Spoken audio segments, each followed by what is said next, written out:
নতুন একটি ভিডিওতে সবাইকে স্বাগত। তো লাস্ট ক্লাসে আমরা তৃতীয় চ্যাপ্টারের যে অনুশীলনী 78 পেজে আছে, তো এটার হচ্ছে আমরা ফার্স্ট যে ম্যাথটা ছিল, ফার্স্ট ম্যাথের যে 6টা রোমান সংখ্যা দেখতে পাচ্ছি 6টা করেছিলাম। আজকে হচ্ছে আমরা এটা 2 আর 3 নিয়ে আলোচনা করব। হ্যাঁ, গতকালও যদি করতে চেয়েছিলাম বাট সময়ের জন্য হয়ে ওঠেনি। তো আজকে আমরা 2 আর 3 করব। তো 2 আর 3-এ মূলত 3 নাম্বার ম্যাথটা হচ্ছে আমাদের 2 নাম্বারে যেটা সেটার সাথে মিল আছে কিনা সেটা দেখতে হবে, আর 2 নাম্বার ম্যাথে হচ্ছে 1 নাম্বার ম্যাথের সাথে সম্পর্কিত। হ্যাঁ, তো আজকে আমরা 1 নাম্বার ম্যাথের গতকাল যেটা করেছি সেটা আমরা উত্তরটা দেখব, দেখে আমরা 2 আর 3 সলভ করব। তো এখানে 2 নাম্বারটা কি বলছে দেখো, যে 1 নম্বর কাজের প্রতিটি সমস্যার প্রতিটি ভগ্নাংশের জন্য ন্যূনতম কতটি করে গুণনীয়ক বের করতে হয়েছিল তা লেখো। অর্থাৎ আমরা এখানে দেখো 1 নম্বরে আমরা গসাগু নির্ণয় করেছি, তাই তো? কিন্তু গসাগু নির্ণয় করার জন্য আমাদের এখানে দুটি পদ্ধতি ছিল, একটা গুণনীয়ক নির্ণয়ের মাধ্যমে গসাগু নির্ণয়, আর একটা হচ্ছে সমহর বিশিষ্ট ভগ্নাংশ রূপান্তর মাধ্যমে গসাগু নির্ণয়। ঠিক আছে, তো প্রথমটাতে আমরা কি গুণনীয়ক নির্ণয়ের মাধ্যমে করেছি, তাহলে আমাদের এখানে বের করতে হবে কি যে আমরা প্রতিটি ভগ্নাংশের এই গসাগু বের করার জন্য আমাদের কতটি করে গুণনীয়ক বের করতে হয়েছে সেইটা।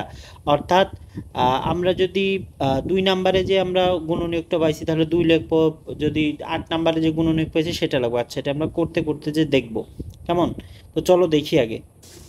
আচ্ছা, তো এখানে হচ্ছে আগে আমরা দেখবো যেটা যেটা ইম্পর্টেন্ট সেটা আগে আমরা দেখবো, যে 1 নাম্বার এখানে দেখতে পাচ্ছ তোমরা, সেটা হচ্ছে 1 নাম্বারে এই যে যে কোশ্চেনগুলো আছে, এই কোশ্চেনের যে সলভগুলো আছে সেগুলো দেখব।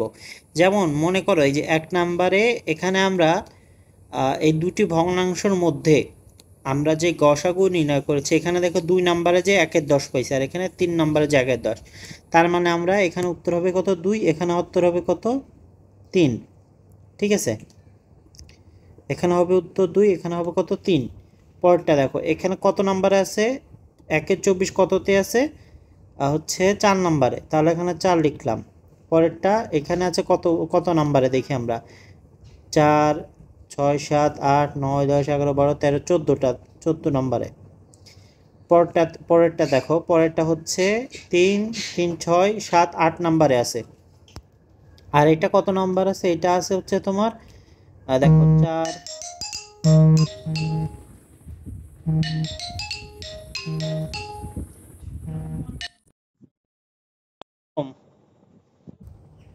তো পরবর্তীতে দেখতে পাচ্ছ এখানে আমাদের এই 6 আর 8-এর এখানে হচ্ছে আমরা কত নাম্বার পেয়েছি, 3, 4, 5, 6, 7, 8, 9, 10, 11, 12, 13, 14, 15, 16, 17, 18, 19, 20, 21 নাম্বারে। তাহলে আমরা 21 নাম্বারে যে আমাদের এই তোমার লসাগুটা পেয়েছি। ঠিক আছে, আচ্ছা এখানে দেখো গসাগু পেয়েছি, এখানে দেখো গসাগু কত 1/77, এখানেও 1/77 আছে কত নাম্বারে, 4, 8, 9, 10, 11 নাম্বারে পেয়েছি আমরা। পরেরটাতে কত নাম্বার, 3, 3, 6, 7 নাম্বারে পাইছি। হ্যাঁ, আচ্ছা পরেরটা দেখো 3, 6 নাম্বারে। এইটা দেখো আমাদের 1/3 এটা পেয়েছি 4 নাম্বারে, আবার 1/12 এটা পেয়েছি এখানে 3 নাম্বারে। আচ্ছা, এবার পরেরটা এখানেও সেম, এখানে কত নাম্বারে, 3, 6 নাম্বারে। এখানে হচ্ছে 3, 3, 6, 7, 8, 9 নাম্বারে। আচ্ছা, পরের এইটা হচ্ছে কত নাম্বারে পাইছি, এটা নাম পাইছি হচ্ছে 3, 3, 6, 7, 8, 9, 10, 11, 12, 13, 14 নাম্বারে পাইছি। ঠিক আছে, তো এইভাবে করে দেখো আমরা কিন্তু প্রতিবার হচ্ছে যে হচ্ছে গুণনীয়ক, এই গুণনীয়কগুলোর মধ্যে আমরা একটা নির্দিষ্ট সংখ্যা পর্যন্ত যেয়ে কিন্তু আমরা এরকম গসাগু নির্ণয় করতে পারছি। তো আমাদের কি করতে হবে, যে 2 নাম্বার যে আমাদের ম্যাথটা আছে, এই যে প্রশ্ন 2 নাম্বারে, এখানে এই প্রথম যে আমরা করছি সমস্যাটা সমাধান করছি, সেখানে আমাদের গুণনীয়ক গসাগু বের করার জন্য গুণনীয়ক আমরা কত নাম্বারে পেয়েছিলাম। তো প্রথমে আমরা লিখছিলাম 2, 1-এর পাশে 2, পরেরটা লিখছিলাম 3, পরেরটা 4, পরেরটা 15, পরেরটা 18, পরেরটা 21, 11, 7, 6, 4, 1/3-এর 4, 1/4-এ আমরা 3 নাম্বার গুণনীয়ক, 3 নাম্বারে যে আমরা গুণনীয়ক পেয়েছি, সাধারণ গুণনীয়ক পেয়েছি। 1-এর পাশের ক্ষেত্রে 6 নাম্বারে, 3-এর 10-এর ক্ষেত্রে 9 নাম্বারে, আর 7-এর 15-এর ক্ষেত্রে 14 নাম্বার। এখন আমরা দেখি উত্তর এটার সাথে আমাদের ঠিক আছে কিনা। আচ্ছা, 14, 9, 1-এর পাশের ক্ষেত্রে 6, 1 এর 4 3 4 6 দেখছো এগুলো কিন্তু সব মিল আছে। দেখো আমরা এখানে 2 নাম্বারে পাইছি, ওখানে কিন্তু উত্তর 2 এ। 3 এর 10 নাম্বারে সাধারণ গুণন 3 এর 10 এ সাধারণ গুণনীয়ক আমরা হচ্ছে তোমার 3 নাম্বারে এসে পাইছি, 3 নাম্বার গুণনীয়ক বের করার মাধ্যমে পাইছি। আচ্ছা এগুলো কিন্তু আমাদের এটা মোটামুটি এটা আমরা বুঝতে পারলাম। হ্যাঁ, যেখানে আমাদের ভগ্নাংশগুলো আমরা লিখেছি, আর এখানে লিখেছি ন্যূনতম কতগুলো গুণনীয়ক সংখ্যা আমাদের বের করার ফলে আমরা সাধারণ গুণনীয়ক পেয়েছি, সেই সংখ্যাটাও আমরা এখানে লিখলাম। আচ্ছা এবার পরের যে কোশ্চেনটা সেটা আমরা দেখি চলো। পরের কোশ্চেনটা হচ্ছে যে সমহর বিশিষ্ট ভগ্নাংশ রূপান্তরের পর লবের উপাদানগুলো তুলনা করে কি তুমি 2 নম্বর কাজের সাথে কোনো সম্পর্ক পাও কিনা। তার মানে আমাদের বলতেছে আমরা যে এই যে 1 নাম্বারে যে সমহর বিশিষ্ট ভগ্নাংশ রূপান্তর করেছিলাম, অর্থাৎ 1 এর 5 3 এর 10 দুটোরই এই যে নিচে যে হর 5 আর 10 আছে এটাকে সমহর বিশিষ্ট ভগ্নাংশে রূপান্তর করেছিলাম। এইটার সমহর বিশিষ্ট ভগ্নাংশে রূপান্তর করার পর উপরে যে দুটো লব ছিল এই 1 হয়ে গেছিল 2, আর 10-এর উপরে এটা ছিল 3 ছিল। তো এখানে 2 ছিল 3 ছিল, এই দুটো হচ্ছে তোমার এই লবের সাথে আমরা তুলনা করে সমহর বিশিষ্ট ভগ্নাংশের যে এই যে আমাদের লবের সাথে তুলনা করে আমরা 1 নাম্বারের সাথে কোনো মিল পাই কিনা। ঠিক আছে, 1 নাম্বারের সাথে কোনো মিল কিনা সেটা আমরা দেখব এখন। তো চলে আসলাম এখানে, এটা হচ্ছে 1 নাম্বার আছে, খেয়াল রাখবা। হ্যাঁ, এটা কিন্তু খেয়াল রাখতে হবে। 1 এর 5 2 3 এর 10 এই তিনটা এগুলো তুলে নিবা। হ্যাঁ, এগুলো তুলে নিবা। নেওয়ার পর আমরা দেখো 3 নাম্বারটা লিখলাম যে সমহর বিশিষ্টর সাথে আমরা মিল পাই কিনা দেখি।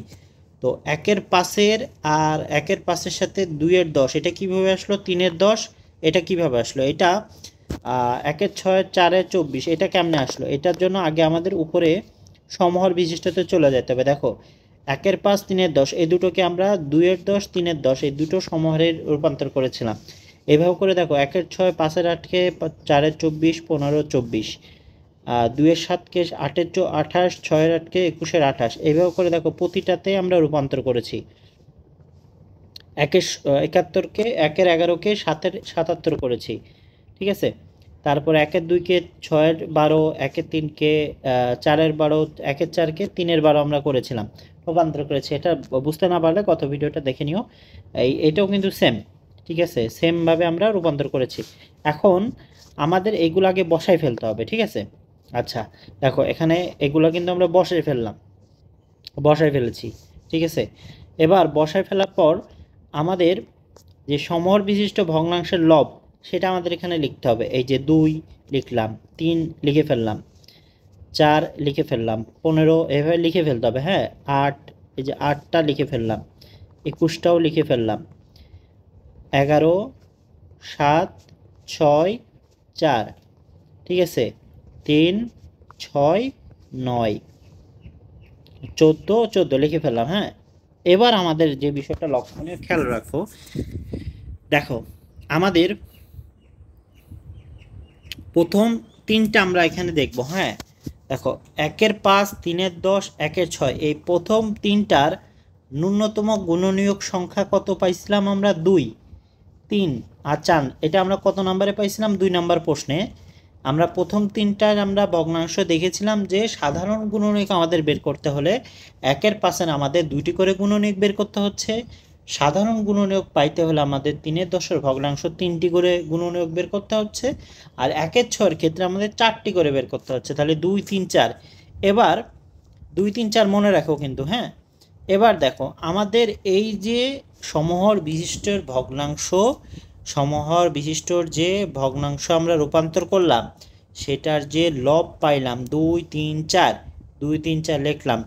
এই 2 3 4 আর আমাদের গুণনীয়ক সংখ্যা সেম না? দেখো তো 2 3 4 এটা আমাদের গুণনীয়ক সংখ্যা ছিল, আর আমাদের সমহর বিশিষ্ট ভগ্নাংশের লবও কিন্তু 2 3 4। তাহলে এখানে একটা লক্ষণীয় বিষয় হচ্ছে সমহর বিশিষ্ট ভগ্নাংশের লবই হচ্ছে, কি বললাম, সমহর বিশিষ্ট ভগ্নাংশ রূপান্তর করার পর তার লবই হচ্ছে ন্যূনতম গুণনীয়ক সংখ্যা।